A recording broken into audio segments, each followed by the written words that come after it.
मंदिर तो हुआ के बनवाया जाए, अच्छी बात है, लेकिन मूर्त को तोड़वा के तो नहीं बनवाया जाएगा। अब आप कहते बोले राजा जनक को राजमद हो ही नहीं सकता। बोले क्यों? बोले राजा जनक को कुछ मिला छोड़ो है, मिला नहीं तो बताइए योगी की पदवी से विभूषित हैं कि योगी पैदा हुए? भाई अगर योगी की पदवी से बाद में विभूषित हुए तो फिर राजा जनक को मिला है, और ये पैदा हुए हैं, योगी ही पैदा हुए हैं। हमने तो ऐसा नहीं कहीं देखा, ना पढ़ा ना सुना, लेकिन आपने हो सकता कहीं देखा हो, पढ़ा हो, तो उसके अपने पक्ष में रखना बात को। राजा जनक को तो इतना बड़ा राजमद हो गया, अष्टावक्र के पिताजी महात्मा कहोर, उनको कैद खाने में राजा जनक ने डलवा दिया, महात्मा कहोर को। अब बताइए एक ब्राह्मण को कारागार में डलवा दिया गया। अब ये बताइए राजमद नहीं तो फिर क्या है? अपने ज्ञान का मद है, एक नहीं अनेकों ऐसे विद्वानों को राजा जनक ने कैद में डलवा दिया जो शास्त्रार्थ में हार जाता था राजा जनक से। राजा जनक ने शर्त रखी, शास्त्रार्थ में यदि मुझसे जीत जाएगा तो कोई, और यदि हार गया तो उसको कैद खाने में डलवा देंगे। अष्टावक्र पिताजी महात्मा कहोर को कैद खाने में राजा जनक ने डलवा दिया, अनेकों ने ब्राह्मणों को राजा जनक ने कैद में डलवा दिया। अभी राजमद नहीं तो क्या, अपने ज्ञान का मद है राजा जनक को। आप कहते राजमद, चलो आपने एक उदाहरण लगाया और हम ये कहते हैं, फिर समझाते हैं साहस भाव। चलो हम यही पहले विराम देते हैं, आगे बढ़ते हैं। चलिए, बोले राजा जनक को राजमद है, क्यों है? बोले उसे अपने विद्वान होने का अभिमान है। ना ना ना, राजा जनक ने जो ये प्रक्रिया अपनाई कि जो हमसे शास्त्रार्थ में हार जाएगा उसके साथ ये होगा, इसमें भी राजा जनक राजमद के वशीभूत नहीं। श्रीमान जी पहले आप समझें, वरुण के यज्ञ के लिए, वरुण के यज्ञ के लिए विद्वान आचार्यों की आवश्यकता थी। उन आचार्यों को एकत्रित करने के लिए राजा जनक ने यह क्रम बनाया, ये विधा अपनाई। ये तो तुम बाहर से जो देख रहे हो, जान रहे हो, अंदर तक घुसो तब समझ में आएगा। बोले राजा जनक को क्या कुछ मिला नहीं है? बोले योगी क्या वो जन्म से थे? श्रीमान जी कैसी चर्चा करते हो? योगी जो राजा जनक है तो क्या ऐसा ही है? योग के 8 अंगों पर राजा जनक ने विजय प्राप्त की है, तब अष्टांग योगी है। तो क्या दक्ष ने भी ऐसा कुछ किया था जो उसे प्रजापति का पद मिला? राजा जनक को जैसे प्रजापति दक्ष को प्रजापति का पद मिला था, इस तरह का यदि कोई पद मिला हो तो आप बताओ।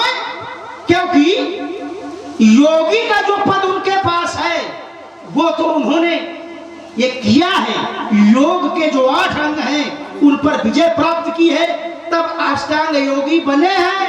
ये कोई पद देगा थोड़े, ये तो उनके पास सुरक्षित है।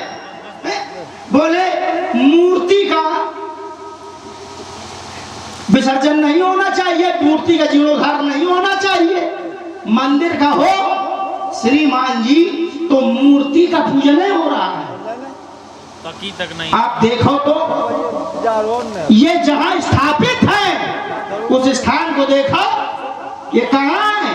तो कहा वेदी में स्थापित किए गए हैं। वेदी में विमल वेदिका रुचिर सवारी, विमल वेदी में इनकी स्थापना की गई है। और पूजा के 2 प्रकार, स्थापना और विसर्जन। स्थापना हो चुकी है, और पूजने के माध्यम से इनका हो रहा है विसर्जन, तो वो भी पूजन श्री राम जी। बढ़िया, वेदी पर स्थापित है, ये में ही शुरू हो रहे हैं। लेकिन आप लोगों ने देखा होगा जब पशु की बलि दी जाती है, पूजा दो प्रकार से, एक वैदिक और एक तांत्रिक। तांत्रिक लोग जब पूजा करते हैं, जब पशु बल देते हैं, तो सबसे पहले पशु को नहलाते हैं, फिर उसके मस्तक पर तिलक लगाते हैं, फिर उसके गले में माला पहनाते हैं, बड़ा सजाते हैं, और इसके बाद फिर उसकी बलि दे देते हैं। करते हैं सब। तो कहीं ऐसा तो नहीं, ये वेदिका पर स्थापना तो है इनकी, लेकिन प्रण कहा है सोई पुराण कोदंड कठोरा राज समाज आज शहीद हो रहा, ये कहा जाएगा। राजा जनक की प्रतिज्ञा है सोई पुराण कोदंड कठोरा, इन कठोर भगवान शंकर के धनुष को जो तोड़ देगा आज इस राज समाज में। अब बताइए, वेदिका पर तो है लेकिन तोड़वाए जा रहे हैं, इनकी बलि चढ़ाई जा रही है। अब आप कहते हैं राजा जनक ने योग के 8 अंगों पर विजय प्राप्त की। विजय प्राप्त की, योगी बोले पाया मिला थोड़ू है, अरे स्वयं ने तो कमाया है। जिसको जो कुछ मिलता है उसकी योग्यता के आधार पर ही मिलता है। अगर दक्ष को भी प्रजापति बनाया गया तो उसकी योग्यता के आधार पर ही नियुक्त किया गया, ऐसे नहीं दे दिया गया पद। और कोई साधारण लोगों ने तो दिया नहीं, देवताओं के द्वारा। दक्ष कीन प्रजापति नायक एक नहीं, चलो और जगह चलते हैं। राजमत जिसको जिसको हुआ उसे कलंक ही मिला। सहस्रबाहु, सुरनाथ, त्रिशंकु और जैन राजमत दीन कलंकु। सहस्राबाहु अर्जुन,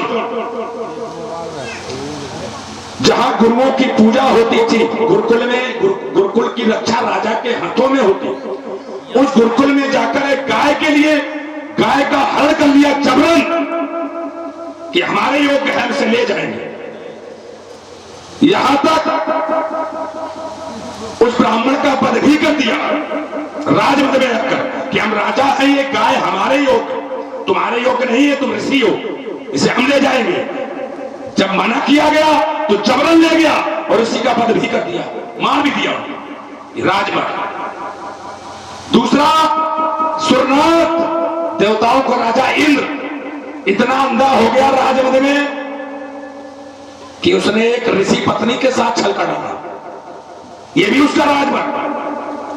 त्रिशंकु, अब त्रिशंकु की हट देखिए। त्रिशंकु जब जानते हैं कि सा शरीर कोई स्वर्ग नहीं जाता है, तो सा शरीर स्वर्ग जाने की हट कर ली, और जब हट कर ली तो हुआ क्या, न इधर के रहे न उधर के रहे। स्वर्ग में जाने नहीं दिया गया, उधर से धक्का दे दिया, और नीचे से विश्वामित्र नीचे आने नहीं दिया, तो उल्टे लटक गए। सहस्राबाहु इंद्र त्रिशंकु के इन राजमत दीन कलंकु, इन्हें राजमत ने कलंकित ही बनाया। और हम तो कहते सस, चंद्रमा की भी बात कहते हैं, सस गुरुतिगामी, चंद्रमा गुरु पत्नी के साथ उसने छल किया। नहुस, राजा नहुस ने ब्राह्मणों की पालकी बना दी। राजा नहुस को जब इंद्र पद प्राप्त हुआ तो राजा नहुस ने कहा, जो इंद्र की पत्नी सची महासती, उस सती को पाने की चेष्टा की। सती ने देवताओं से पूछा, अरे हमें बताओ, देवताओं के गुरु बृहस्पति से पूछा कि ये बताइए कि हमारे धर्म की रक्षा कैसे हो। लोगों ने कह दिया तुम तो इंद्र बन गए हो, तो जब इंद्रासन पर अधिकार है तो इंद्र की पत्नी पर भी तो तुम्हारा अधिकार है। तो पत्नी, अब सची ने सोचा वो सती नारी कि हम कैसे बचाएं अपना धर्म, तो कह दिया गया, गुरु जी ने बताया कि ऐसा करो कि इनसे कह दो जब हमारे पति मिलने आते थे तो ब्राह्मणों की पालकी पर बैठ कर आते थे, ब्राह्मण उसमें पालकी में कंधा देते थे, उस पर वो बैठ कर आते थे। राजा नहुस ने बताओ राजमत में जो पृथ्वी के देवता कहलाने वाले भूसुर, उन ब्राह्मणों को पालकी में लगा दिया और कह रहा चलो सर्प सर्प सर्प तेज चलो। और जब सर्प सर्प करते रहे तो ब्राह्मणों को आ गया क्रोध, तो उन्होंने कह दिया जा तू सर्प हो, साथ दे दिया। तो बताइए, एक नहीं, दो नहीं, चार नहीं, सबको राजमद, राजमद से कलंक ही मिला जीवन में। इसलिए मैं कह रहा हूं प्रियवाणा जी, हमारी बात ये समझ में नहीं आ रही जो उदाहरण दे रहे हो आप, क्या राजा जनक से लगते हैं? नहुस ने जो कृत्य किया